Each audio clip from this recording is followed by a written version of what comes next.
प्रिय विद्यार्थियों, नमस्कार।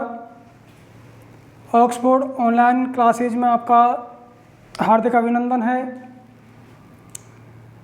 आज हम समास प्रकरण के अंतर्गत तत्पुरुष समास के भेदों का अध्ययन करने जा रहे हैं। तत्पुरुष समास के दो भेद हैं, पहला कर्मधारय और दूसरा है द्विगु समास। अब कर्मधारय समास किसे कहते हैं? जो समास विशेष्य और विशेषण के योग से बनता है उसे कर्मधारय समास कहते हैं। जो समास विशेष्य और विशेषण के योग से बनता है उसे हम कर्मधारय समास कहते हैं। अब प्रश्न उठता है यहाँ पर, विशेष्य क्या है और विशेषण क्या है? विशेष्य किसे कहते हैं? जिसकी विशेषता बताई जाती है उसे हम विशेष्य कहते हैं। और विशेषण क्या है? जो विशेषता बतलाई जा रही है वह विशेषता ही विशेषण है। तो जिस समास में विशेष्य और विशेषण दोनों ही मिलते हैं, अर्थात जिस शब्द में विशेष और विशेषण दोनों ही देखने को मिलते हैं वहाँ पर कर्मधारय समास होता है। जैसे नीलकमल, जैसे नीलकमल। अब यहाँ पर देखिए,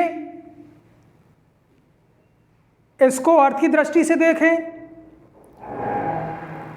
तो नील मीन्स नीला, कमल मीन्स कमल। कमल क्या है? पुष्प का नाम। तो कमल कैसा है? नीला। तो कमल क्या हुआ? विशेष, क्योंकि इसकी विशेषता बताई जा रही है। और विशेषता क्या है कि वो नील मीन्स नीला है, इसलिए नीला क्या हुआ? विशेषण हो गया। तो जहाँ पर विशेष और विशेषण दोनों ही देखने को मिलते हैं वहाँ पर कर्मधारय समास होता है। इस समास का जब विग्रह किया जाता है तो विशेषण के बाद है जो लगा दिया जाता है। इस समास का जब हम विग्रह करते हैं तो यहाँ पर विशेष क्या हुआ? कमल। विशेषण क्या हुआ? नीला।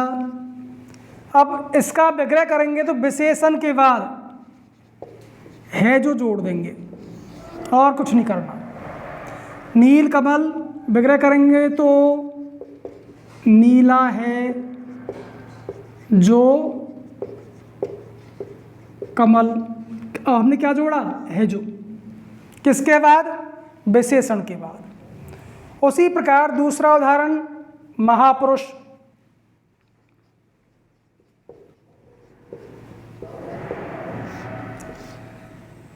अब इसमें विशेष्य क्या है और विशेषण क्या है ये हमें देखना है। विशेष्य वर्णनीय वस्तु, जिसका वर्णन किया जा रहा है, जिसकी विशेषता बतलाई जा रही है।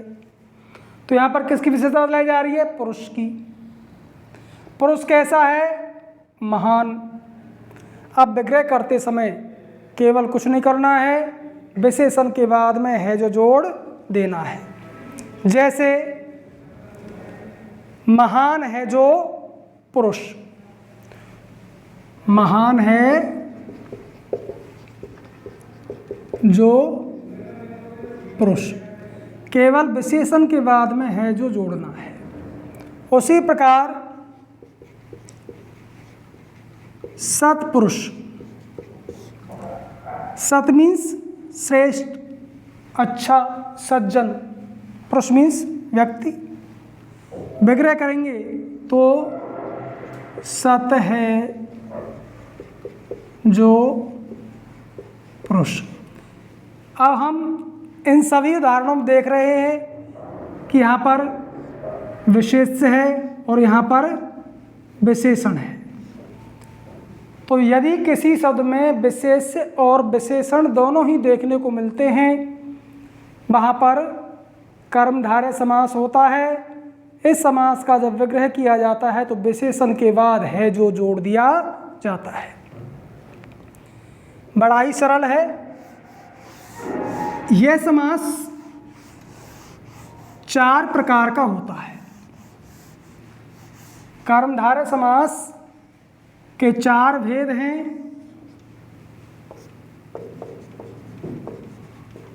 सु, कु, एव और एव। ये इसके 4 भेद किए गए हैं। अब हम इसमें से पहला पढ़ेंगे सु। सु का अर्थ है अच्छा।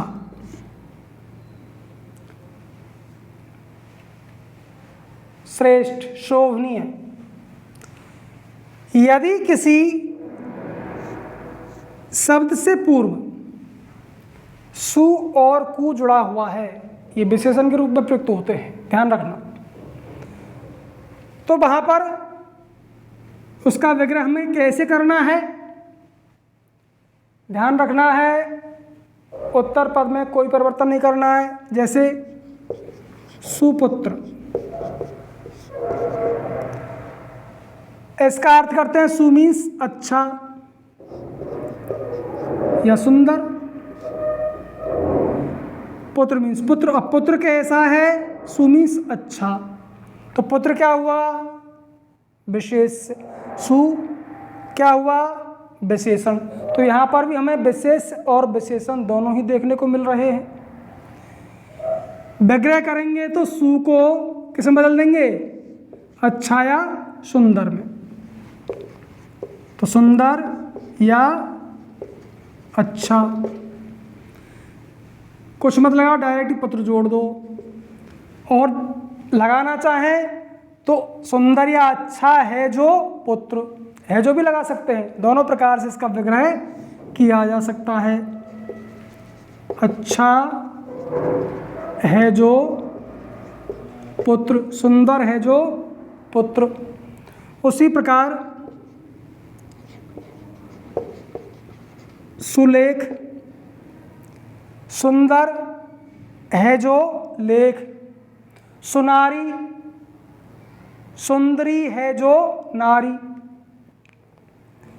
इस प्रकार यदि कहीं पर सु देखने को मिलता है तो विग्रह करते समय सु बदल जाएगा सुंदर या अच्छा में। इसके बाद है जो का प्रयोग कर सकते हैं, नहीं करना चाहें तो भी कोई दिक्कत नहीं है।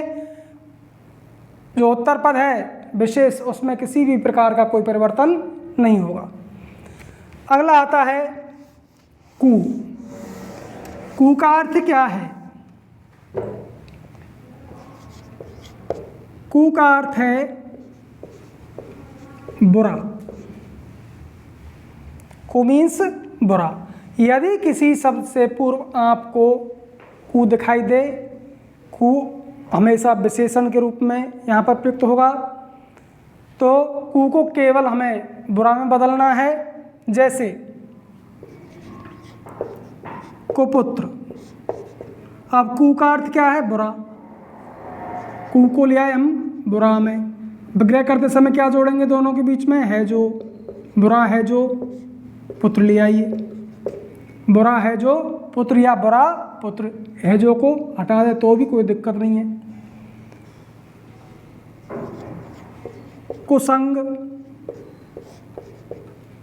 आपको मीन्स बुरी या बुरा, संग मीन्स संग, बुरा संग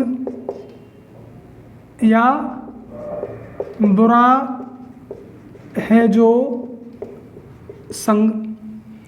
अब दे दिए मान लीजिए कुसंगति, अब यहाँ पर संगति होगी स्त्रीलिंग, इसलिए कु भी परिवर्तित हो जाएगा किसमें, बुरी में। बुरी है जो संगति, क्योंकि विशेष और विशेषण दोनों ही समान रूप से प्रयुक्त होते हैं, इनका लिंग भी उसी के अनुरूप परिवर्तित होता रहता है। जैसे यहाँ पर संगति स्त्रीलिंग में है तो यहाँ पर बुरी जो विशेषण है वो भी स्त्रीलिंग में प्रयुक्त किया गया है। यहाँ पर पुल्लिंग है तो यहाँ पर पुल्लिंग में प्रयुक्त किया गया है, इसलिए इसका ध्यान रखना है। विशेष और विशेषण दोनों ही समान रूप से प्रयुक्त होते हैं, इनका लिंग भी समान होता है। तो सु और कु इन दोनों को समझना बड़ा सरल है। अब आगे हम देखते हैं तो आता है एव। एव क्या है, एक वाचक शब्द है। एव क्या है, वाचक शब्द, और ये वाचक शब्द किसका है, उपमा अलंकार का।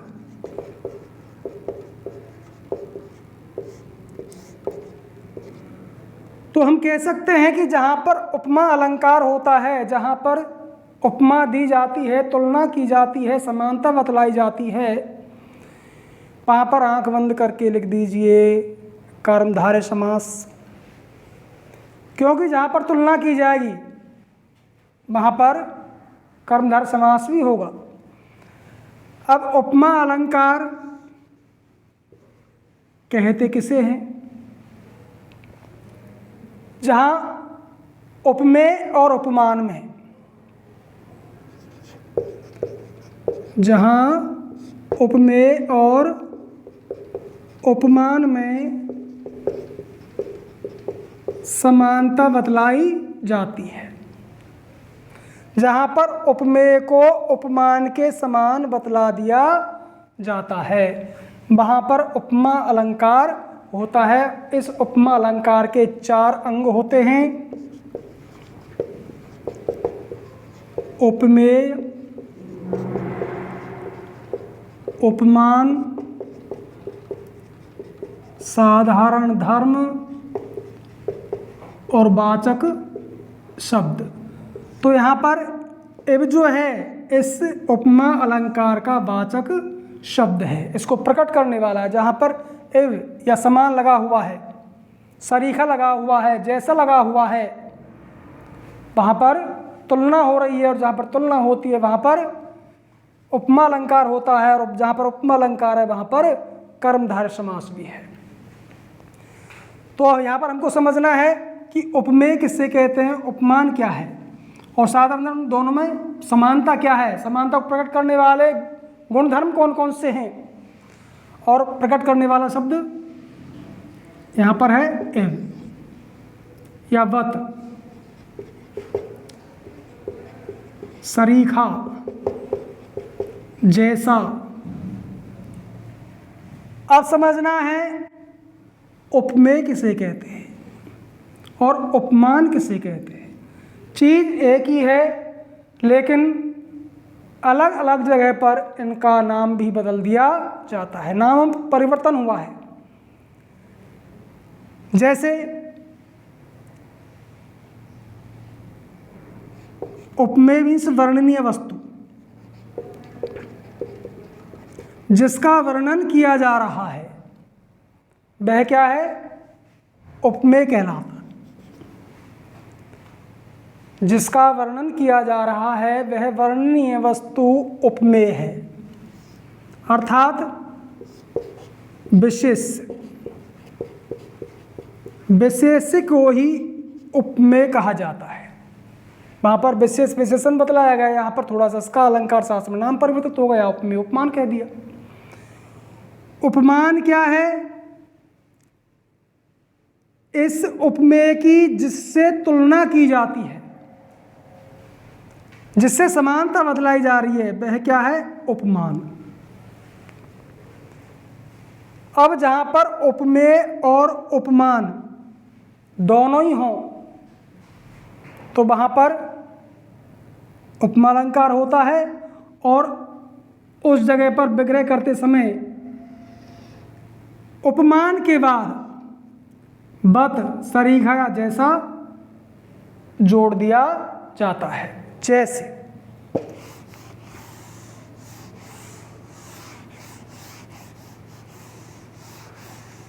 जैसे घनश्याम,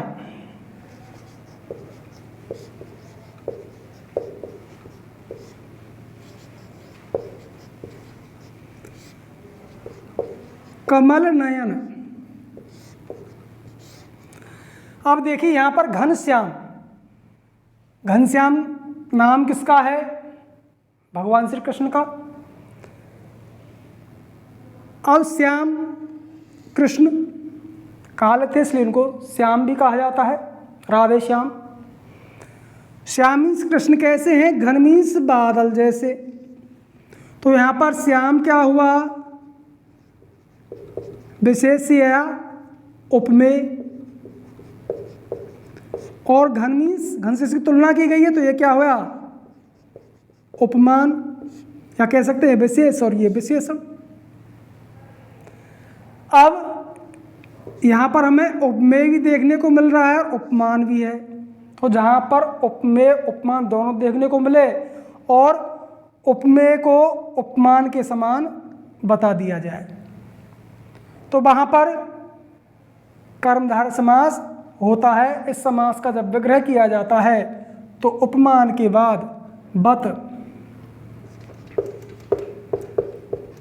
या सरीखा या जैसा शब्द जोड़ दिया जाता है। जैसे घन जैसा श्याम, या घनवत श्याम, या घन सरीखा श्याम। तो किसी भी प्रकार से हम कोई से शब्द का प्रयोग यहाँ पर कर सकते हैं। दूसरा है कमल नयन। कमल नयन, नयन मीन्स नेत्र कैसे हैं? कमल के समान।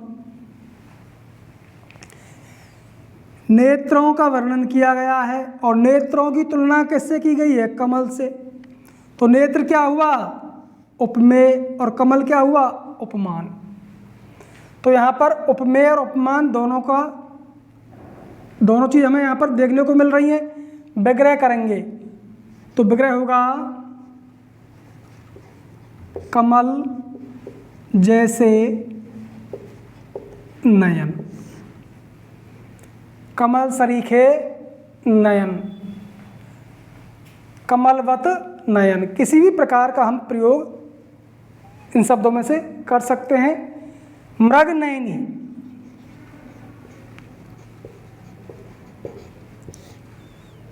अब यहाँ पर नयन कैसे हैं? मृग नयनी का अर्थ है मृग के समान नेत्रों वाली। कोई स्त्री हो सकती है, कोई नारी हो सकती है। तो नारी कैसी है? उसके नेत्र कैसे हैं?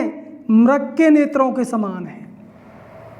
तो यहाँ पर विग्रह होगा मृगवत, मृग जैसे नेत्रों वाली, मृग सरीखे मृग के नयनों जैसे नेत्रों वाली। तो यहाँ पर तुलना की गई है वो मृग से नहीं की गई है, मृग के नेत्रों से की गई है, क्योंकि समान गुणधर्म में ही तुलना होती है। मेरे जूते तुमसे अच्छे हैं तो क्या जूतों की तुलना तुमसे की जा सकती है? नहीं, जूतों की तुलना जूतों से ही की जाएगी। तो यहाँ पर ध्यान रखना है मृग नयनी। यहाँ पर नयनी मीन्स नेत्रों वाली। कोई नारी है उसके नेत्रों की तुलना की गई, किससे की गई है? मृग के नेत्रों से। तो इसका विग्रह करेंगे तो होगा मृग के नयनों के जैसे नेत्रों वाली या नयनों वाली। उसी प्रकार सिंधु हृदय,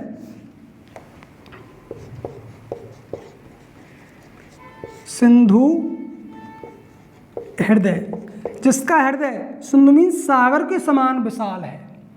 अब हृदय की तुलना किससे की गई है? सिंधु से की गई है, सागर से की गई है। तो हृदय क्या हुआ यहाँ पर? उपमेय। और किससे तुलना की जा रही है? सिंधु से, सागर से। तो सिंधु क्या हो गया? उपमान हुआ।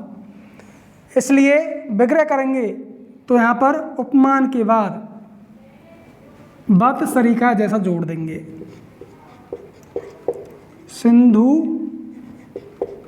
जैसा हृदय। या सागर जैसा हृदय, या सिंधुवत हृदय, या सिंधु सरीखा हृदय। इस प्रकार हम इनका विग्रह करते हैं। अब आता है इसका चौथा भेद, एव।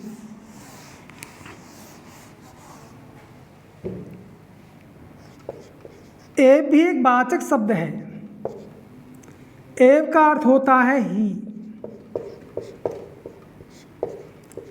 एव का अर्थ क्या है? ही। ये कहाँ पर प्रयुक्त होता है? रूपक अलंकार में।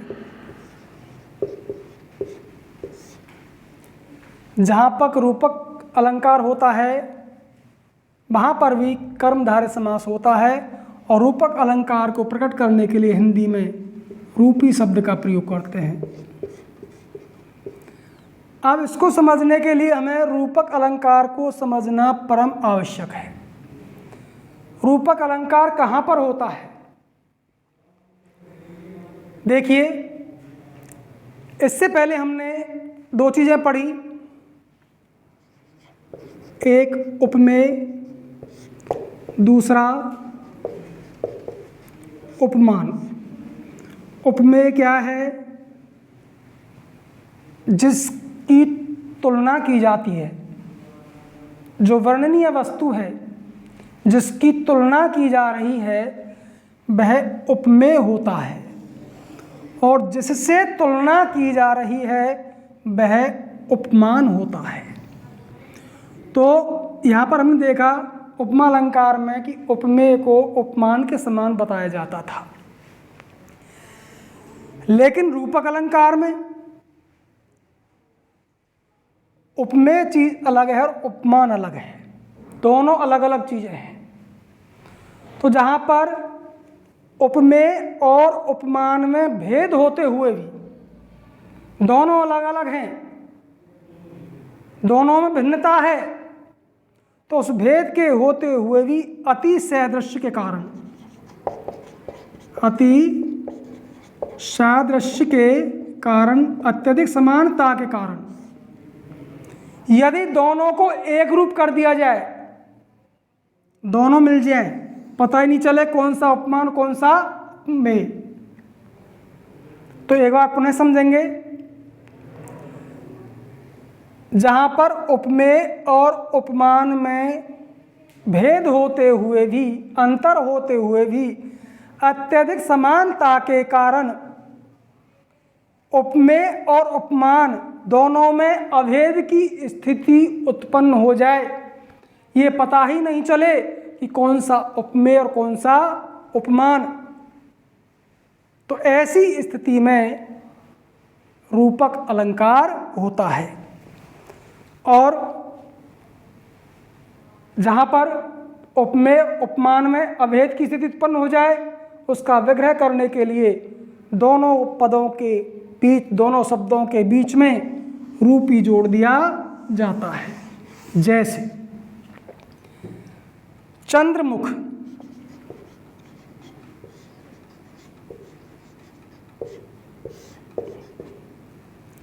अब देखिए यहाँ पर दो चीज़ें हैं, चंद्र और मुख।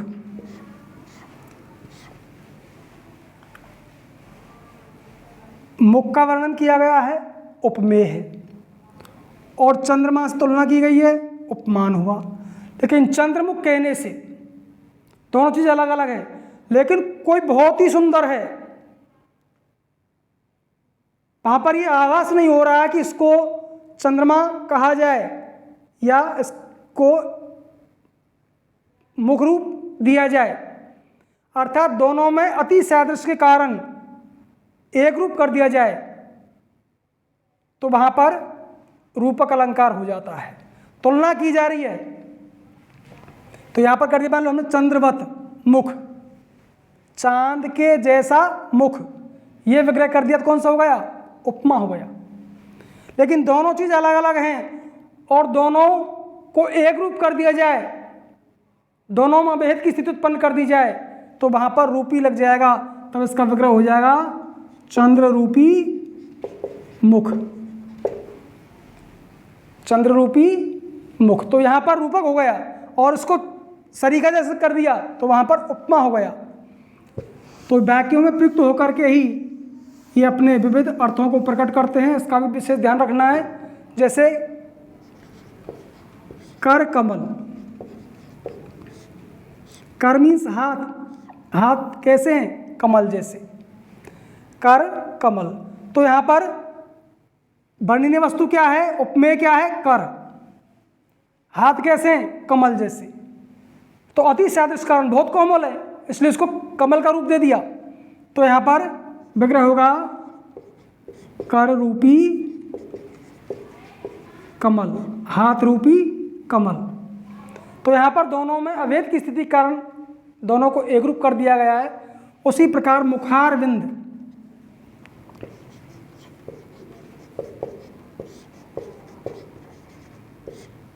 मुख प्लस अरविंद, मुख मीन्स मुख, मुंह, अरविंद मीन्स कमल। अब इसका विग्रह करेंगे तो वर्णनीय वस्तु क्या है? मुख, उपमेय है, और अरविंद क्या है? उपमान है। तो दोनों में अति सादृश्य कारण यहाँ पर अभेद की स्थिति उत्पन्न हो गई है, इसलिए विग्रह करेंगे तो क्या आ जाएगा? अरविंद रूपी कमल। उसी प्रकार अगला उदाहरण नरसिंह।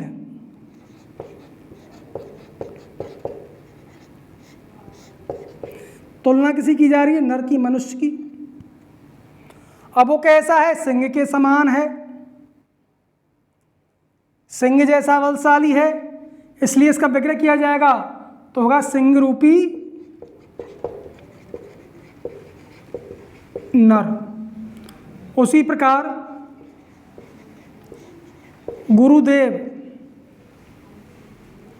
अब यहाँ पर किसका वर्णन किया जा रहा? गुरु का। अब उसको क्या रूप दे दिया? देव का। तो देव रूपी गुरु। विद्याधन, तो यहाँ पर वर्णन किसका किया जाए? विद्या का। उपमेय और धन क्या हुआ? उपमान। विग्रह करेंगे तो विद्या रूपी धन। तो इस प्रकार कर्मधारय समास के 4 भेद होते हैं, जहाँ पर विशेष और विशेषण दोनों का संयोग होता है। अब देखिए एक विशेष बात, यहाँ तक हमने पढ़ा कि एक विशेष हो और दूसरा विशेषण हो, वहाँ पर कर्मधारय समास होता है। लेकिन कुछ ऐसे कर्मधारय समास हैं जिसके दोनों पद विशेषण होते हैं। यहाँ पर तो एक विशेष और एक विशेषण के उदाहरण हमने देखे, लेकिन कुछ ऐसे कर्मधारय समास के उदाहरण भी द्रष्टव्य हैं जहाँ पर दोनों पद ही विशेषण के रूप में प्रयुक्त होते हैं। जैसे शीतोष्ण। अब यहाँ पर शीत मीन्स ठंडा, उष्ण मीन्स गर्मी, दोनों ही विशेषण हैं। अब जहाँ पर दोनों ही पद विशेषण हो वहाँ पर ही कर्मधारय समास ही होता है। अब इसका विग्रह करेंगे तो कैसे किया जाएगा? जो शीत है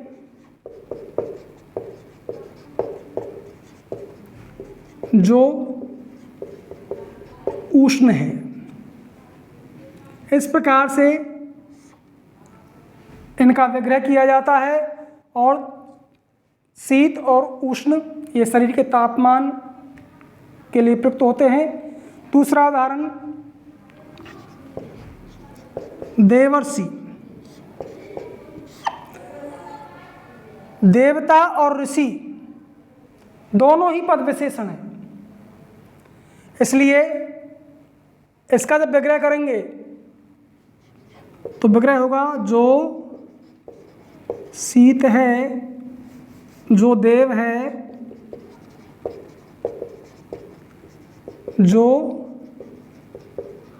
ऋषि है, अर्थात दोनों विशेषणों से पूर्व जो लगा दिया जाता है और दोनों विशेषणों के बाद में है जोड़ दिया जाता है।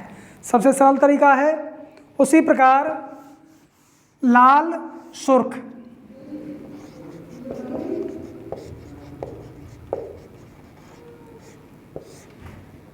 जो लाल है, जो सुर्ख है,